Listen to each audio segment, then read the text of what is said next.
नमस्कार दोस्तों, स्वागत है आपका शिक्षा ज्ञान की दुनिया के यूट्यूब चैनल पर। हम लक्ष्मीकांत की सीरीज कंप्लीट कर रहे हैं, जिसमें हम 8 चैप्टर कंप्लीट कर चुके हैं। अब चलिए शुरू करते हैं मूल कर्तव्य, जो कि 9वां चैप्टर है लक्ष्मीकांत का, फंडामेंटल ड्यूटी। चलिए शुरू करते हैं टाइम न वेस्ट करते हुए।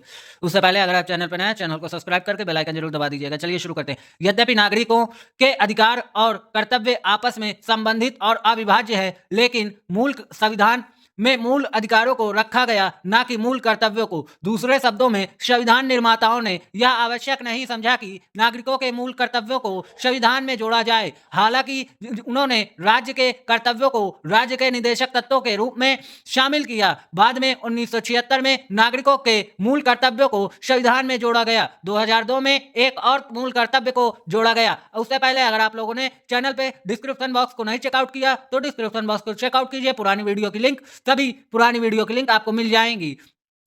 चलिए आगे बढ़ते हैं टाइम न वेस्ट करते हुए। भारतीय संविधान में मूल कर्तव्यों को पूर्व रूसी संविधान से प्रभावित होकर लिया गया है। उल्लेखनीय है कि प्रमुख लोकतांत्रिक देशों जैसे America, Canada, France, Germany, Australia आदि के संविधानों में नागरिकों के कर्तव्यों को विश्लेषित नहीं किया गया है। संभवतः एकमात्र जापानी संविधान में नागरिकों के कर्तव्यों को रखा गया है। इसके विपरीत समाजवादी देशों ने अपने नागरिकों के मूल अधिकारों एवं कर्तव्यों को बराबर महत्व दिया है। रूस के संविधान में घोषणा की गई कि नागरिकों के अधिकार, प्रयोग एवं स्वतंत्रता उनके कर्तव्यों एवं दायित्वों का निष्पादन से अविभाज्य है। चलिए आगे देखते हैं। नेक्स्ट टॉपिक होगा हमारा स्वर्ण सिंह समिति की सिफारिशें, जो कि प्री मेंस की दृष्टि से बहुत ही महत्वपूर्ण है। और उससे पहले अगर आप चैनल पर नए हैं तो चैनल को सब्सक्राइब करके बेल आइकन जरूर दबा दीजिएगा और कमेंट में ये बताइएगा कि आपको स्पेक्ट्रम की हिस्ट्री और एनसीईआरटी पढ़नी है क्या, उसकी वीडियो लानी चाहिए क्या। अगर आप लोग ऐसी ही वीडियो देखना चाहते हैं, चलिए टाइम न वेस्ट करते हुए आगे बढ़ते हैं। स्वर्ण सिंह समिति की सिफारिशें। 1976 में कांग्रेस पार्टी ने सरदार स्वर्ण सिंह समिति का गठन किया। किसने किया? 1976 में कांग्रेस पार्टी ने, जिसे राष्ट्रीय आपातकाल के 1975-77 दौरान मूल कर्तव्यों, उनकी आवश्यकता आदि के संबंध संस्तुति देनी थी। समिति ने सिफारिश की कि संविधान में मूल कर्तव्यों का एक अलग पाठ होना चाहिए, जिसमें बताया गया कि नागरिकों को अधिकारों के प्रयोग के अलावा अपने कर्तव्यों को निभाना भी आना चाहिए। केंद्र में कांग्रेस सरकार ने इन सिफारिशों को स्वीकार करते हुए 42वें संविधान संशोधन अधिनियम 1976 को लागू किया। इसके माध्यम से संविधान में एक नए भाग 4 का को जोड़ा गया। इस नए भाग में केवल एक अनुच्छेद था और वह अनुच्छेद 51 का था, जिसमें पहली बार नागरिकों के 10 मूल कर्तव्यों का विशेष उल्लेख किया गया। सत्तारूढ़ कांग्रेस पार्टी ने घोषणा की कि संविधान में मूल कर्तव्यों को न जोड़ा जाना ऐतिहासिक भूल थी और दावा किया कि जो काम संविधान निर्माता नहीं कर पाए उसे अब किया गया है। यद्यपि स्वर्ण सिंह समिति ने संविधान में 8 मूल कर्तव्यों को जोड़ा जाने का सुझाव दिया था, लेकिन 42वें संविधान संशोधन अधिनियम 1976 द्वारा 10 मूल कर्तव्यों को जोड़ा गया। समिति द्वारा दी गई कुछ सिफारिशों को कांग्रेस पार्टी द्वारा स्वीकार नहीं किया गया और इन्हें संविधान में शामिल नहीं किया गया। इनमें शामिल हैं कौन कौन से मूल कर्तव्य शामिल हैं, चलिए देखते हैं। पहला पॉइंट पढ़ेंगे। उससे पहले अगर आप चैनल पर नए हैं, चैनल को सब्सक्राइब कीजिए और कमेंट करके यह जरूर बताइएगा कि अगर आप लोगों को स्पेक्ट्रम और एनसीईआरटी की किताब की वीडियो चाहिए इसी तरीके की, तो आप लोग कमेंट करके जरूर बताइएगा। बेल आइकन जरूर प्रेस कर दीजिएगा। चलिए टाइम न वेस्ट करते हुए पहला पॉइंट पढ़ते हैं। संसद किसी आर्थिक दंड या सजा का प्रावधान तब कर सकती है जब कोई किसी कर्तव्य के अनुपालन से इनकार कर दे। दूसरा पॉइंट देखेंगे। मूल अधिकारों के लागू करने के आधार या मूल कर्तव्यों के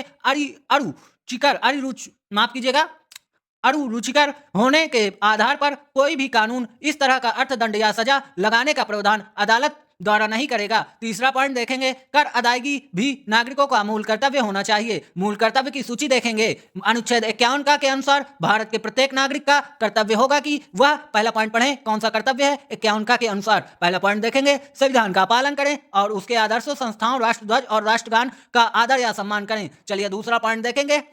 स्वतंत्रता के लिए हमारे राष्ट्रीय आंदोलन को प्रेरित करने वाले उच्च आदर्शों को हृदय में संजोए रखें और उनका पालन करें। तीसरा पॉइंट देखेंगे। भारत की संप्रभुता, एकता और अखंडता की रक्षा करें और उसे अक्षुण्ण रखें। चौथा पॉइंट देखेंगे। देश की रक्षा करें और आवाहन करें और माफ कीजिएगा, फिर से देखेंगे। चौथा पॉइंट, देश की रक्षा करें और आवाहन किए जाने पर राष्ट्र की सेवा करें। पांचवा पॉइंट देखेंगे। कौन कौन से मूल कर्तव्यों की सूची पढ़ रहे हैं हम, ये बहुत ही महत्वपूर्ण हो सकता है। भारत के सभी लोगों में समरसता, माफ कीजिएगा, समरसता और समान भ्रातृत्व की भावना निर्माण करें, जो धर्म, भाषा और प्रदेश या वर्ग जाति पर आधारित सभी भेदभाव से परे हो। ऐसी प्रथाओं का त्याग करें जो स्त्रियों का सम्मान के विरुद्ध हों। मतलब किसी भी भेदभाव, जाति, धर्म से उठकर सर्वोपरि हमारा मूल कर्तव्य में राष्ट्र को रखा गया है। ये सत्य भी है, ये सही भी होना चाहिए, बिल्कुल सही है। ऐसा ही होना चाहिए कि अपने परिवार से, अपने राष्ट्र से उठकर हमारा देश सर्वोपरि होना चाहिए। ऐसी हमारे मन में भावना होनी चाहिए। लेकिन आजकल धर्म के विरुद्ध धर्म कर रहे हैं बस, और कुछ नहीं। चलिए हम अपने टॉपिक पर आते हैं। छठा पॉइंट देखेंगे। उससे पहले अगर आप चैनल पर नए हैं तो चैनल को सब्सक्राइब कीजिए।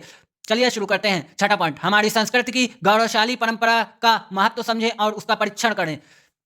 सातवां पॉइंट देखेंगे, प्राकृतिक पर्यावरण की, जिसके अंतर्गत वन, झील, नदी और वन्यजीव रक्षा करें और उसका संवर्धन करें और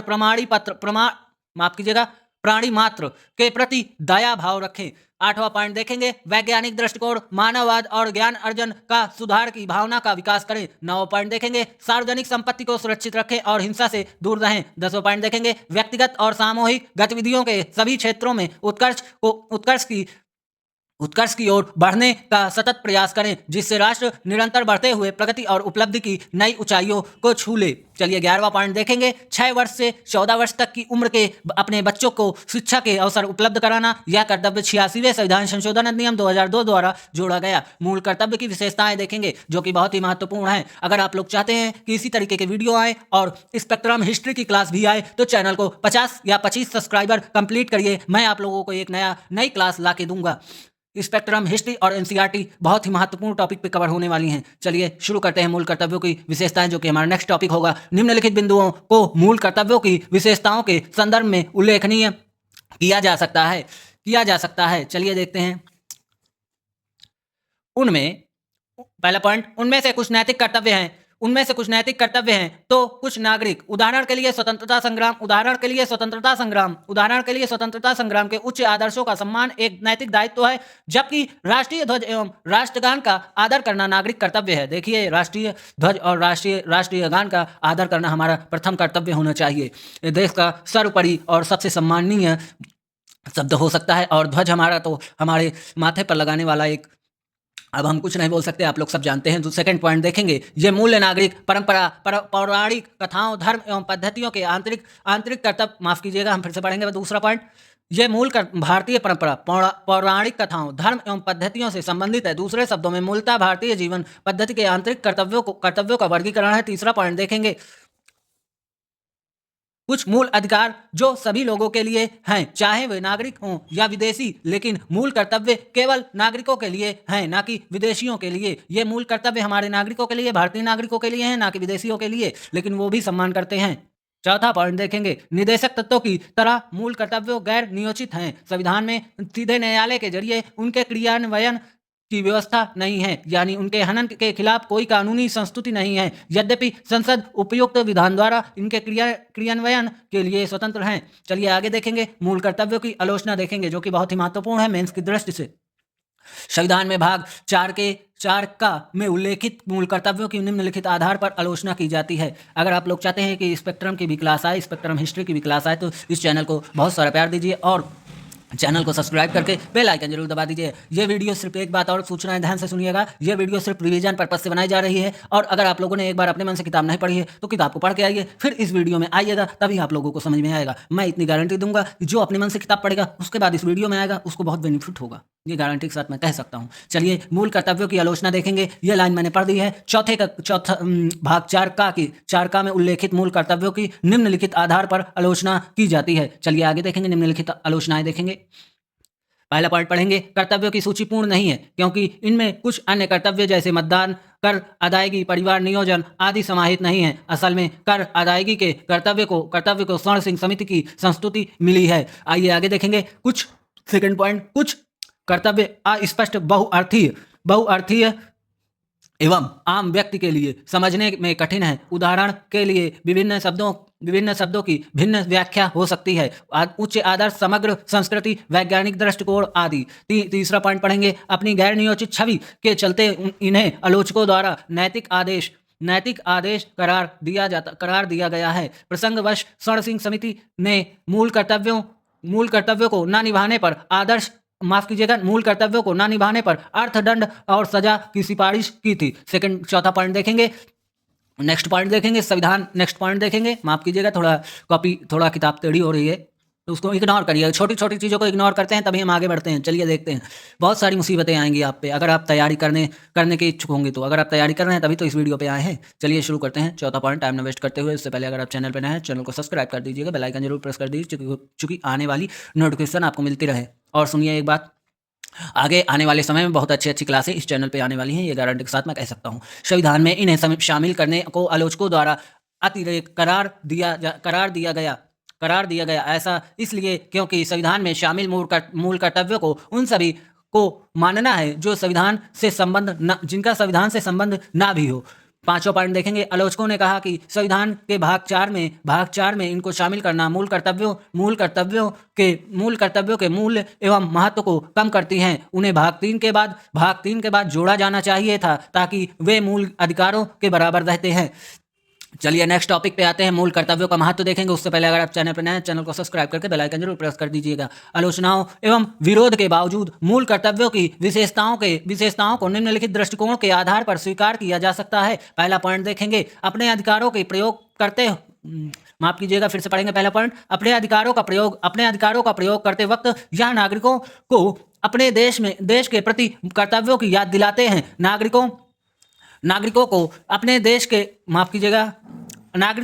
अपने देश, अपने समाज और अपने साथी नागरिकों के प्रति अपने कर्तव्यों के संबंध में भी जानकारी रखनी चाहिए। सेकंड पॉइंट देखेंगे, मूल कर्तव्य राष्ट्र विरोधी एवं समाज विरोधी गतिविधियों जैसे राष्ट्रध्वज को जलाने, सार्वजनिक संपत्ति को नष्ट करने के खिलाफ चेतावनी के रूप में करते हैं। थर्ड पॉइंट देखेंगे, मूल कर्तव्य नागरिकों के लिए प्रेरणा स्रोत है और उनमें अनुशासन और प्रतिबद्धता को बढ़ाते हैं। वे इस सोच को उत्पन्न करते हैं कि नागरिक केवल मूक दर्शन नहीं है बल्कि राष्ट्रीय लक्ष्य की प्राप्ति में सक्रिय भागीदार हैं। चौथा पॉइंट देखेंगे, मूल कर्तव्यों अदालतों को किसी विधि की संवैधानिक वैधता एवं उनके परीक्षण के संबंध में सहायता करते हैं। 1992 में उच्चतम न्यायालय ने व्यवस्था दी कि किसी कानून की संवैधानिकता की दृष्टि से व्याख्या में यदि अदालत को पता लगे कि मूल कर्तव्य के संबंध में विधि में प्रश्न उठते हैं तो अनुच्छेद 14 या अनुच्छेद 19 6 स्वतंत्रताओं के संदर्भ में आगे देखेंगे इन्हें तर्कसंगत माना जा सकता है और इस प्रकार ऐसी विधि और असंवैधानिक से बचाया जा सकता है। पांचवा पॉइंट देखेंगे, मूल कर्तव्य विधि द्वारा लागू किए जाते हैं। इनमें से किसी के भी पूर्ण न होने पर या असफल रहने पर संसद में उनमें उचित अर्थदंड या सजा का प्रावधान कर सकती है। तत्कालीन विधि मंत्री HR गोखले ने संविधान लागू होने के 26 वर्ष बाद मूल कर्तव्यों को शामिल करने के निम्नलिखित कारण बताए। स्वतंत्र भारत के बाद विशेषतः जून 1975 को आपातकाल की पूर्व संध्या पर लोगों के एक वर्ग ने स्थापित विधिक व्यवस्था का सम्मान करने की अपनी मूल प्रतिबद्धता के प्रति कोई उत्सुकता नहीं दिखाई। मूल कर्तव्य संबंधित पीठ के प्रावधानों का आंदोलनकारी लोग जिन्होंने विगत में राष्ट्र विरोधी आंदोलन और असंवैधानिक विद्रोह किए हों और पर संयम प्रभाव होगा। तत्कालीन प्रधानमंत्री इंदिरा गांधी ने इन संविधान में मूल कर्तव्य को जोड़ने को उचित ठहराते हुए यह तर्क दिया कि इससे लोकतंत्र को मजबूती मिलेगी। उन्होंने कहा, मूल कर्तव्य का नैतिक मूल अधिकारों को कम करना नहीं होना चाहिए, लेकिन लोकतांत्रिक संतुलन बनाते हुए लोगों को अपने अधिकारों के समान कर्तव्यों के प्रति भी सजग रहना चाहिए। संसद में विपक्ष ने संविधान में कांग्रेस सरकार द्वारा मूल कर्तव्य को जोड़े जाने का कड़ा विरोध किया। यद्यपि मोरारजी देसाई के नेतृत्व में नई जनता सरकार ने आपातकाल के बाद इन मूल कर्तव्यों को समाप्त नहीं किया। उल्लेखनीय है कि नई सरकार 43वें संविधान संशोधन अधिनियम 1977, 44वें संविधान संशोधन अधिनियम 1978 के द्वारा 42वें संविधान संशोधन अधिनियम 1976 में अनेक परिवर्तन करना चाहती थी। यह परिलक्षित करता है कि संविधान में मूल कर्तव्य को जोड़ा जाना आवश्यक था। यह ज्यादा स्पष्ट हो गया जब वह वर्ष 2002 में 86वें संविधान संशोधन अधिनियम के द्वारा एक और मूल कर्तव्य को जोड़ा गया।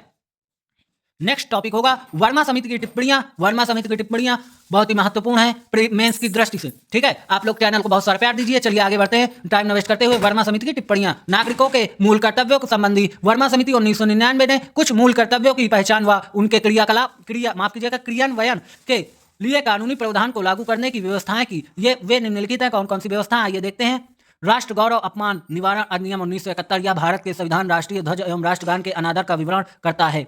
ठीक है, दूसरा सेकंड पॉइंट देखेंगे, बहुत से आपराधिक कानून लोगों के मध्य भाषा, मूल वंश, जन्म स्थान, धर्म आदि के आधार पर विभेद फैलाने वाले दंड देने की व्यवस्था करते हैं। तीसरा पॉइंट देखेंगे, सिविल अधिकार संरक्षण अधिनियम 1955 व्यवस्था करते हैं। तीसरा पॉइंट, सिविल अधिकार संरक्षण अधिनियम 1955 जाति एवं धर्म से संबंधित अपराधों पर दंड की व्यवस्था करता है। चौथा पॉइंट, भारतीय दंड संहिता आईपीसी घोषणा करती है कि राष्ट्रीय अखंडता के लिए पूर्वग्रह से ग्रस्त अभ्यारोपण और अभिकथन दंडात्मक अपराध होगा। पांचवा पॉइंट, विधि विप्त क्रियाकलाप निवारण अधिनियम 1976 किसी सांप्रदायिक संगठन को गैर कानूनी घोषित करने की व्यवस्था करता है।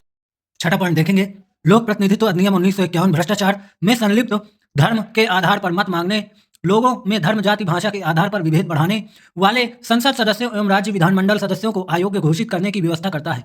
सातवां पॉइंट देखेंगे, वन्य जीव संरक्षण अधिनियम 1972 दुर्लभ और लुप्त प्राय प्रजातियों के व्यापार पर प्रतिबंध लगाता है। आठवां पॉइंट देखेंगे, वन संरक्षण अधिनियम 1980 वनों की अनियंत्रित कटाई पर एवं वन भूमि के गैर वन उद्देश्यों के लिए इस्तेमाल पर रोक लगाता है, लेकिन इस अधिनियम का आज उल्लंघन हो रहा है। आप सभी लोग जानते हैं और समझदार हैं। टिप्पणी एवं संदर्भ, आइए देखते हैं। पहला पॉइंट पढ़ेंगे, उससे पहले अगर आप चैनल पर नए हैं चैनल को सब्सक्राइब कीजिए। और एक बात, अगर आप लोग महत्वपूर्ण सूचना, अगर आप लोगों ने अभी तक अपने मन से किताब को नहीं पढ़ा है तो किताब पढ़ के फिर रिवीजन पर्पस से इस वीडियो पे आइएगा। वीडियो को पूरा देखा करिए। चलिए पहला पॉइंट देखते हैं। मूल अधिकार अनुच्छेद 14, 20, 21 का 22, 23, 24, 25, 26, 27 और 28 द्वारा प्रत्ययभूत है जो सभी लोगों चाहे वह नागरिक हों या विदेशी के लिए उपलब्ध है।